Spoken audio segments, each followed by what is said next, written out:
Hello दोस्तों, नमस्कार। Way of maths channel में आपका स्वागत है।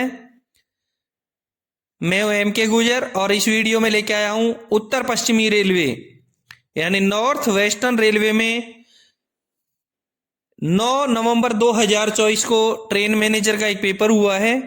उस पेपर का चौथा भाग, पहला भाग, दूसरा भाग और तीसरा भाग, जिसमें क्वेश्चन 1 से लेकर के 90 तक हल करवा दिए हैं, उनका लिंक डिस्क्रिप्शन में दे रखा है, वो आप वहां से जरूर देखें। इस पेपर में कुल 110 क्वेश्चन थे। इस भाग में क्वेश्चन नंबर 91 से लेके आया हूं। स्क्रीन पर देखें। क्वेश्चन नंबर 91, किस वैगन में दरवाजा है? बीटीपीएन, बी में बीएलसीबी, सी में बीटीपीजीएन और डी में बीसीएन दे रखा है। ए में जो बीटीपीएन दे रखा है और सी में बीटीपीजीएन दे रखा है, ये दोनों टैंक वैगन होते हैं। और डी में जो बीसीएन दे रखा है, ये कवर्ड वैगन होता है जिसके दरवाजा होता है। 91 नंबर के क्वेश्चन का करेक्ट आंसर रहेगा डी। अगला क्वेश्चन देखेंगे। क्वेश्चन नंबर 92, मेल एक्सप्रेस और यात्री ट्रेनों में कितने डेड इंजन जोड़े जा सकते हैं? मेल एक्सप्रेस और यात्री ट्रेनों में कितने डेड इंजन जोड़े जा सकते हैं? ए में 2, बी में 1 और सी में 3 दे रखा है। सामान्य नियम 4.66 के जो परिशिष्ट क में ख बिंदु में पहले बिंदु में दे रखा है कि मेल या एक्सप्रेस या सवारी गाड़ी में केवल एक डेड इंजन ही लगाया जा सकता है। इसी के दूसरे बिंदु में लिखा है कि डेड इंजन को छोड़कर के गाड़ी के ब्रेक पावर 100% होना चाहिए। और इसी के तीसरे बिंदु में लिखा है कि डेड इंजन को गाड़ी के इंजन के तुरंत बाद ही जोड़ा जा सकता है। और इसके 5वें बिंदु में लिखा है कि किन्हीं भी परिस्थिति में सुपरफास्ट गाड़ियों में डेड इंजन नहीं जोड़ा जाएगा। इसके बिंदु ग में लिखा है मालगाड़ी के भार के साथ अधिकतम 3 इंजन, जिसमें से 2 चालू और 1 डेड का संचालन अनुमेय है, बशर्ते कि सेक्शन में आगे चलने वाले दोहरे या तिहरे चालू रेल इंजनों के परिचालनों पर लगे सभी प्रतिबंधों का पालन किया जाए और डेड इंजन के ब्रेक पावर भी चालू हालत में हो। एक सबसे इंपॉर्टेंट बता दूं कि डेड इंजन जब एसएलआर या एलआर के पीछे लगाया गया हो तो सहायक लोको पायलट के द्वारा उसको एस्कॉर्ट किया जाएगा और ये गार्ड की जिम्मेदारी है कि वह सुनिश्चित करे कि पीछे का जो डेड इंजन है उसमें सहायक लोको पायलट को बुक किया है। क्लियर हो गया? यानी कि मेल एक्सप्रेस और यात्री ट्रेनों में केवल एक डेड इंजन लगाया जाएगा। 92 नंबर के क्वेश्चन का करेक्ट आंसर हुआ बी 1। अगला क्वेश्चन देखेंगे। क्वेश्चन नंबर 93 में लिखा है नीरज चोपड़ा का संबंध किस खेल से है? नीरज चोपड़ा का संबंध किस खेल से है? ए में बैडमिंटन दे रखा है, बी में फुटबॉल, सी में भाला फेंकने का खेल और डी में क्रिकेट। नीरज चोपड़ा ट्रैक और फील्ड एथलीट प्रतिस्पर्धा में भाला फेंकने वाला खिलाड़ी है और नीरज चोपड़ा का जो जन्म है वो 24 दिसंबर 1997 में हुआ है। नीरज ने 87.58 मीटर का एक भाला फेंक करके टोक्यो ओलंपिक 2020 में गोल्ड मेडल जीतकर इतिहास रचा है। अभिनव बिंद्रा के बाद में किसी विश्व चैंपियनशिप स्तर पर एथलेटिक्स में स्वर्ण पदक जीतने वाला ये भारत का दूसरा भारतीय है नीरज चोपड़ा। क्लियर हो गया? नीरज चोपड़ा भाला फेंकने का खेल खेलने वाला खिलाड़ी है। क्वेश्चन नंबर 93 का करेक्ट आंसर रहेगा सी, भाला फेंकने का खेल। अगला क्वेश्चन देखेंगे। क्वेश्चन नंबर 94, टक्कर दुर्घटना किस श्रेणी में आती है? दोस्तों, मेरे द्वारा जो हल करवाए जाते हैं ये पेपर उत्तर पश्चिमी रेलवे की मैनुअल या जीएनडीएसआर नियमावली से देख करके हल करवाए जाते हैं। यदि किसी जगह डिफरेंट मिले तो अपने डिवीजन या रेलवे का मैनुअल बुक आप जरूर देखें। मेरे द्वारा हल करवाए गए पेपरों का पीडीएफ लेने के लिए डिस्क्रिप्शन में टेलीग्राम चैनल का लिंक दिया है, उस पर क्लिक करें और पीडीएफ डाउनलोड करें। डिस्कस करने के लिए एक ग्रुप डिस्कस का चैनल का लिंक दिया गया है व्हाट्सएप ग्रुप का, उस पर जाएं और क्लिक करें, ग्रुप में शामिल हों। और अपने डिवीजन या रेलवे में होने वाले पेपर मुझे जरूर भेजें मेरे व्हाट्सएप नंबर पर, मेरे टेलीग्राम चैनल पर, व्हाट्सएप ग्रुप में, कहीं भी किसी भी प्रकार से उन पेपरों का हल करवा करके मैं यूट्यूब पर डालता हूं। ठीक है, देखते हैं क्वेश्चन नंबर 94। टक्कर दुर्घटना की किस श्रेणी में आती है? ए में ए, बी में सी में डी और डी में ई। करेक्ट आंसर रहेगा इसका ए। टक्कर दुर्घटना ए श्रेणी में आती है, ए क्लास की दुर्घटना में आती है। सी में संपार आती है, डी में डिरेल आती है, ई में अन्य आती है। सी में संपार, डी में गाड़ी का पटरी से उतरना डिरेल, और ई में अन्य यानी विविध। तो 94 नंबर के क्वेश्चन का करेक्ट आंसर रहेगा ए। अगला क्वेश्चन देखेंगे, क्वेश्चन नंबर 95 है। एनआर का इंटरचेंज स्टेशन जो एनडब्ल्यूआर के साथ में है, ए में लुधियाना, बी में फिरोजपुर, सी में धुरी और डी में बठिंडा। चारों स्टेशन हैं वो नॉर्थ रेलवे के हैं, एनआर के हैं। ए में लुधियाना, लुधियाना फिरोजपुर डिवीजन में है जो नॉर्थ रेलवे में है। बी में फिरोजपुर, फिरोजपुर डिवीजन में ही है जो नॉर्थ रेलवे में है। सी में धुरी, धुरी अंबाला डिवीजन में है जो नॉर्थ रेलवे में है। और डी में बठिंडा, बठिंडा अंबाला डिवीजन में है जो नॉर्थ रेलवे में है। और एनडब्ल्यूआर के बीकानेर डिवीजन का इंटरचेंज पॉइंट है। इसलिए 95 नंबर के क्वेश्चन का करेक्ट आंसर हुआ डी, बठिंडा। अगला क्वेश्चन देखेंगे, क्वेश्चन नंबर 96 में है। मेल एक्सप्रेस ट्रेन में एसएलआर के पीछे कितने कोच जोड़े जा सकते हैं? ए में 4, बी में 3, सी में 2 और डी में 1 लिखा है। आपको मैं बताऊं कि ब्रॉड गेज में सवारी गाड़ी में अधिकतम 2 निरीक्षण यान लगाए जा सकते हैं। इसका मतलब है कि एसएलआर के पीछे 2 कोच लगाए जा सकते हैं। एक लाइट इंजन के साथ अधिकतम 3 निरीक्षण यान लगाए जा सकते हैं। और मीटर गेज में मेल एक्सप्रेस गाड़ी में अधिकतम 1 निरीक्षण यान लगाया जा सकता है। 98 नंबर के क्वेश्चन का करेक्ट 96 नंबर के क्वेश्चन का करेक्ट आंसर हुआ सी, 2। अगला क्वेश्चन देखेंगे, 97 नंबर के क्वेश्चन में है। रेल राज्य मंत्री, मिनिस्टर ऑफ स्टेट रेलवे कौन है? MOSR, रेल राज्य मंत्री कौन है? ए में अश्विनी वैष्णव, बी में पीयूष गोयल, सी में रवनीत सिंह और डी में राजनाथ सिंह। ए में अश्विनी वैष्णव दे रखा है जो वर्तमान में 8 जुलाई 2021 से भारत सरकार में 39वें रेल मंत्री, 55वें संचार मंत्री और दूसरे इलेक्ट्रॉनिक्स और सूचना प्रौद्योगिकी मंत्री के रूप में कार्यरत हैं। बी में पीयूष गोयल दे रखे हैं। पीयूष गोयल भारत के पूर्व रेल मंत्री और कोयला मंत्रालय भारत सरकार के प्रमुख मंत्री हैं। पीयूष गोयल भूतपूर्व केंद्र मंत्री स्वर्गीय वेद प्रकाश गोयल के पुत्र हैं। सी में रवनीत सिंह दे रखे हैं जिनका पूरा नाम रवनीत सिंह बिट्टू है। ये 2024 में बीजेपी में शामिल हुए और वर्तमान में केंद्रीय रेल राज्य मंत्री हैं। और डी में दे रखा है राजनाथ सिंह जो भारत के रक्षा मंत्री हैं। क्लियर हो गया? 97 नंबर के क्वेश्चन का करेक्ट आंसर है वो है सी, रवनीत सिंह बिट्टू। अगला क्वेश्चन देखेंगे, क्वेश्चन नंबर 98 में है। कुछ नई सतर्कता आदेश का क्या नंबर है? नील सतर्कता आदेश का नंबर क्या है? ए में TA 409, बी में TB 409, सी में TC 409 और डी में T 409 दे रखा है।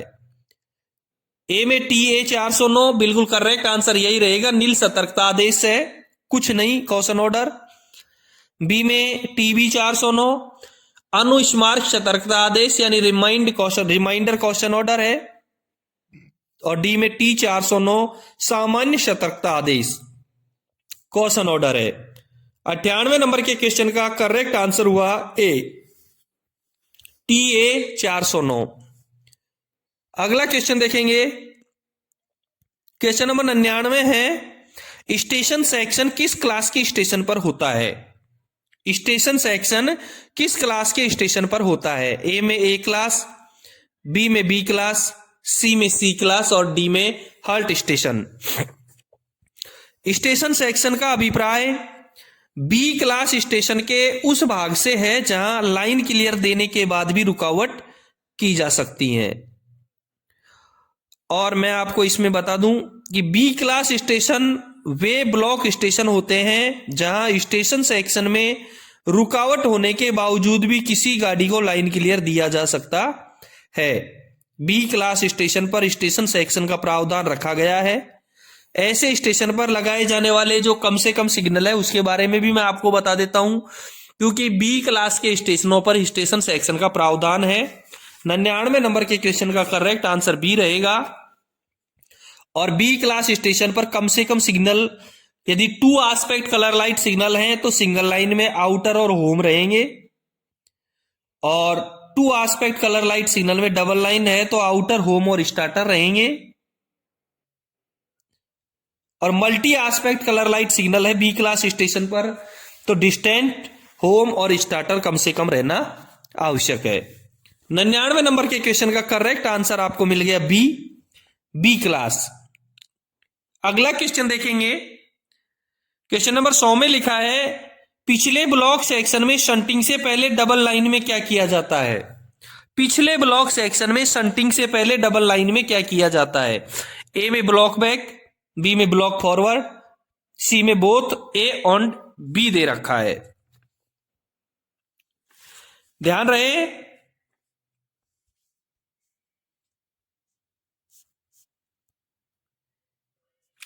आपको मैं ब्लॉक बैक और ब्लॉक फॉरवर्ड के बारे में बता देता हूं। सामान्य नियम 1.02 के 8 में ब्लॉक बैक के बारे में लिखा है। उसमें लिखा है कि ब्लॉक बैक से अभिप्राय है डबल लाइन पर पिछले निकटवर्ती ब्लॉक स्टेशन को और सिंगल लाइन पर अगले और पिछले दोनों निकटवर्ती ब्लॉक स्टेशनों को किसी ब्लॉक स्टेशन से यह संदेश भेजना कि ब्लॉक सेक्शन अवरुद्ध है या अवरुद्ध होने वाला है। ब्लॉक बैक में पीछे, डबल लाइन पर पिछले निकटवर्ती ब्लॉक सेक्शन को और सिंगल लाइन पर अगले और पिछले। क्लियर हो गया। ब्लॉक बैक में यदि डबल लाइन है तो पीछे वाले स्टेशन को और सिंगल लाइन है तो आगे और पीछे दोनों तरफ के स्टेशन को। यानी कि ब्लॉक बैक डबल लाइन में भी किया जा सकता है और सिंगल लाइन में भी किया जा सकता है। पिछले वाले स्टेशन के लिए और अगले वाले स्टेशन के लिए। डबल लाइन में केवल पिछला और सिंगल लाइन में अगला और पिछला। इसलिए 100 नंबर के क्वेश्चन का करेक्ट आंसर रहेगा ए। बी में ब्लॉक फॉरवर्ड दे रखा है। ब्लॉक फॉरवर्ड का उल्लेख सामान्य नियम 1.02 के 9 में किया गया है। ब्लॉक फॉरवर्ड से अभिप्राय है डबल लाइन पर किसी ब्लॉक सेक्शन से अगले निकटवर्ती ब्लॉक सेक्शन को यह सूचना भेजना कि आगे का ब्लॉक सेक्शन अवरुद्ध है, या अगले निकटवर्ती ब्लॉक स्टेशन को यह सूचना भेजना कि आगे का ब्लॉक सेक्शन अवरुद्ध है या अवरुद्ध होने वाला है। इसको ब्लॉक फॉरवर्ड कहेंगे। क्लियर हो गया। Block back double line single line दोनों में किया जाएगा और ब्लॉक फॉरवर्ड केवल डबल लाइन में किया जाएगा। इसलिए 100 नंबर के क्वेश्चन का करेक्ट आंसर रहेगा ए, ब्लॉक बैक। अगला क्वेश्चन देखेंगे। क्वेश्चन नंबर 101 में लिखा है राजभाषा अधिनियम की धारा 3(3) के अंतर्गत आने वाले दस्तावेज किस भाषा में जारी किए जाएंगे। केवल हिंदी में, केवल अंग्रेजी में या दोनों में। जो राजभाषा अधिनियम है 1963 की जो धारा 3(3) के तहत जो दस्तावेज आते हैं वो कौन कौन से दस्तावेज आते हैं जो दोनों भाषाओं में छापे जाते हैं, लेकिन ऊपर हिंदी रहेगा और नीचे अंग्रेजी रहता है। प्रेस विज्ञप्तियां, संसद के किसी सदन या सदनों के समक्ष रखी जाने वाली प्रशासनिक और अन्य रिपोर्टें, संसद के किसी सदन या सदनों के समक्ष रखे जाने वाले राजकीय कागज पत्र, संविदाएं, करार, अनुज्ञप्तियां, अनुज्ञा पत्र, निविदा सूचियां, निविदा प्रारूप, विभागीय प्रयोग के लिए या सरकारी कर्मचारियों के लिए होने वाले परिपत्र, ये दस्तावेज इन धारा के अंतर्गत आते हैं जो दोनों भाषाओं में जारी किए जाते हैं। 101 नंबर के क्वेश्चन का करेक्ट आंसर हुआ सी, दोनों भाषा में। अगला क्वेश्चन देखेंगे। क्वेश्चन नंबर 102 में लिखा है केंद्रीय हिंदी समिति की बैठक की अध्यक्षता कौन करता है? ए में केंद्रीय गृह मंत्री, बी में गृह राज्य मंत्री, सी में प्रधानमंत्री और डी में इनमें से कोई नहीं। केंद्रीय हिंदी समिति का जो पुनर्गठन है वो 9 नवंबर 2011 को किया गया है और इस समिति में 41 सदस्य होते हैं। इसका जो अध्यक्ष होता है वो प्रधानमंत्री होता है और इसका जो उपाध्यक्ष होता है वो गृह मंत्री होता है। 102 नंबर के क्वेश्चन का करेक्ट आंसर रहेगा सी, प्रधानमंत्री। अगला क्वेश्चन देखेंगे। क्वेश्चन नंबर 103 में है पंजाब प्रदेश राजभाषा की दृष्टि से किस क्षेत्र के अंतर्गत आता है? ए में कै, बी में खे और सी में गै दे रखा है। दोस्तों, राजभाषा की दृष्टि से भारत को कुल 3 भागों में विभाजित किया गया है, कै, खे और गै, जिसमें क्षेत्र बांटे गए हैं कै क्षेत्र, खे क्षेत्र और गै क्षेत्र। 103 नंबर के क्वेश्चन में पूछा है कि पंजाब किस क्षेत्र में आता है? पंजाब खे क्षेत्र में आता है। मैं आपको बता दूं कि खे क्षेत्र में भारत के कौन कौन से राज्य आते हैं? गुजरात, महाराष्ट्र, पंजाब, चंडीगढ़, दमन और दीव और दादरा और नगर हवेली, ये खे क्षेत्र में आते हैं। क्लियर हो गया? पंजाब प्रदेश राजभाषा की दृष्टि से खे क्षेत्र में आता है। 103 नंबर के क्वेश्चन का करेक्ट आंसर हुआ बी, खे। अगला क्वेश्चन देखेंगे। क्वेश्चन नंबर 104 में है संविधान की 8वीं अनुसूची में कितनी भाषाएं शामिल हैं? ए में 28 दे रखी हैं, बी में 24, सी में 22 और डी में 20 दे रखी हैं। संविधान की 8वीं अनुसूची में 22 भाषाएं शामिल हैं। वो कौन कौन सी हैं? असमिया, उड़ीसा, उड़िया, उर्दू, कन्नड़, कश्मीरी, कोंकणी, गुजराती, डोगरी, तमिल, तेलुगु, नेपाली, पंजाबी, बांग्ला, बोडो, मणिपुरी, मराठी, मलयालम, मैथिली, संथाली, संस्कृत, सिंधी और हिंदी। ये 22 भाषाएं संविधान की 8वीं अनुसूची में शामिल की गई है। इसमें नेपाली एक ऐसी भाषा है जो विदेशी भाषा होते हुए भी भारतीय 8वीं संविधान की 8वीं अनुसूची में शामिल की गई है। इसमें अंग्रेजी एक ऐसी भाषा है जो भारत के कई राज्यों की राजकीय भाषा होने के बावजूद भी 8वीं अनुसूची में सम्मिलित नहीं की गई है। 104 नंबर के क्वेश्चन का करेक्ट आंसर हो गया सी, 22। अगला क्वेश्चन देखेंगे। क्वेश्चन नंबर 105, राजभाषा की दृष्टि से भारत को कुल कितने भागों में बांटा है? ए में 4, बी में 5, सी में 3 और डी में 2। पहले बता दिया मैंने, राजभाषा की दृष्टि से भारत को 3 भागों में विभाजित किया गया है, ए कै, खे और गै में। ऊपर था पंजाब खे क्षेत्र में आता है। 105 नंबर के क्वेश्चन का करेक्ट आंसर हुआ सी, 3। अगला क्वेश्चन देखेंगे। 106 नंबर के क्वेश्चन में है संसदीय राजभाषा समिति में कुल कितने सदस्य होते हैं? ए में 30, बी में 28 दे रखा है, सी में 25 दे रखा है और डी में 20 दे रखा है। संसदीय राजभाषा समिति का गठन साल 1976 में किया गया था, जो राजभाषा अधिनियम 1963 के तहत किया गया था। संसदीय राजभाषा समिति में कुल 30 सदस्य होते हैं, 20 लोकसभा और 10 राज्यसभा के होते हैं। 10 लोकसभा और 20 लोकसभा और 10 राज्यसभा के होते हैं। कुल 30 सदस्य होते हैं। 106 नंबर के क्वेश्चन का करेक्ट आंसर हुआ ए, 30। अगला क्वेश्चन देखेंगे। 107 नंबर के क्वेश्चन में है केंद्रीय हिंदी समिति का उपाध्यक्ष कौन होता है? केंद्रीय हिंदी समिति का पुनर्गठन 9 नवंबर 2011 को हुआ था। इसका अध्यक्ष प्रधानमंत्री होता है और इसका उपाध्यक्ष गृह मंत्री होता है। उपाध्यक्ष गृह मंत्री होता है। 107 नंबर के क्वेश्चन का करेक्ट आंसर हुआ सी, गृह मंत्री। अगला क्वेश्चन देखेंगे, क्वेश्चन नंबर 108 में लिखा है राजभाषा अधिनियम 1963 के कार्यान्वयन के लिए नोडल मंत्रालय विभाग कौन सा होता है? ए में कार्मिक एवं प्रशिक्षण विभाग, बी में गृह मंत्रालय, सी में सामाजिक न्याय एवं अधिकारिता मंत्रालय और डी में शिक्षा मंत्रालय। 108 नंबर के क्वेश्चन का करेक्ट आंसर रहेगा बी, गृह मंत्रालय।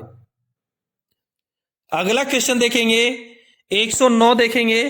क्वेश्चन नंबर 109 में है हिंदी दिवस कब मनाया जाता है? ए में 14 सितंबर, बी में 14 अगस्त, सी में 5 सितंबर दे रखा है, डी में इनमें से कोई नहीं।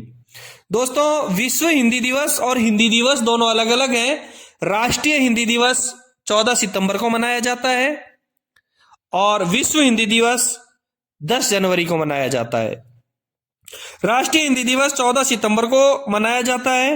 हिंदी भाषा को मान्यता देते हुए 14 सितंबर 1949 को संविधान सभा ने हिंदी को देश की आधिकारिक भाषा का दर्जा दिया था। हिंदी भाषा देश के अधिकतर क्षेत्रों में बोली जाने वाली भाषा है, जिस कारण हिंदी को राजभाषा का दर्जा दिया गया था। और विश्व हिंदी दिवस प्रतिवर्ष 10 जनवरी को मनाया जाता है। इसके मनाने का जो उद्देश्य है वो हिंदी के प्रचार प्रसार के लिए जागरूकता पैदा करना और वैश्विक स्तर पर इसे एक अंतर्राष्ट्रीय भाषा के रूप में पेश करना है। वैश्विक स्तर पर हिंदी को लेकर जो पहला आयोजन है वो 10 जनवरी 1974 को महाराष्ट्र के नागपुर में किया गया था।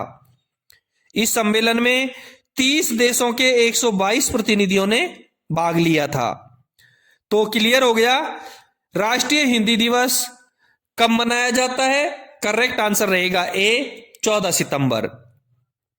अगला क्वेश्चन देखेंगे, क्वेश्चन नंबर 110 में है तमिलनाडु प्रदेश राजभाषा की दृष्टि से किस क्षेत्र के अंतर्गत आता है? मैंने आपको अभी बताया है कि भारत को राजभाषा की दृष्टि से 3 भागों में विभाजित किया गया है, क, ख और ग। तमिलनाडु ग क्षेत्र में आता है। मैं आपको बता देता हूं कि ग क्षेत्र में कौन कौन से राज्य आते हैं। ओडिशा, बंगाल, आसाम, अरुणाचल प्रदेश, नागालैंड, मेघालय, मणिपुर, त्रिपुरा, मिजोरम, तमिलनाडु, तेलंगाना, कर्नाटक, आंध्र प्रदेश और केरला, ये राज्य हैं, ये ग क्षेत्र में आते हैं। और इससे पहले वाले क्वेश्चन में, पंजाब वाले क्वेश्चन में मैंने बताया था, उसमें ख क्षेत्र में कौन कौन से राज्य आते हैं वो बताया था क्वेश्चन नंबर 109 में, और रह गए वो राज्य हैं वो क क्षेत्र में आते हैं। इसलिए 110 नंबर के क्वेश्चन का करेक्ट आंसर रहेगा ग। दोस्तों, ये था उत्तर पश्चिमी रेलवे में 9 नवंबर 2024 को एक ट्रेन मैनेजर का पेपर हुआ है, उस पेपर का चौथा भाग, जिसमें क्वेश्चन नंबर 91 से लेकर के 110 तक आपको हल करवा दिए हैं। पिछले वीडियो थे जिसमें 1 से लेकर के 30 तक पहला भाग, 31 से लेकर के 60 तक दूसरा भाग और 61 से लेकर के 90 तक का तीसरा भाग हल करवा चुका हूं। उसका लिंक मैंने डिस्क्रिप्शन में दे रखा है और इसका पीडीएफ डिस्क्रिप्शन में टेलीग्राम चैनल का लिंक है, उस पर जाओ, क्लिक करो और इसका पीडीएफ डाउनलोड करें। ठीक है, यदि आपने चैनल को सब्सक्राइब नहीं किया है तो एक बार चैनल को सब्सक्राइब जरूर कर दें। फिर मिलते हैं उत्तर पश्चिमी रेलवे के 9 नवंबर 2024 को होने वाले संट मास्टर के पेपर के पहले क्वेश्चन के साथ में। धन्यवाद।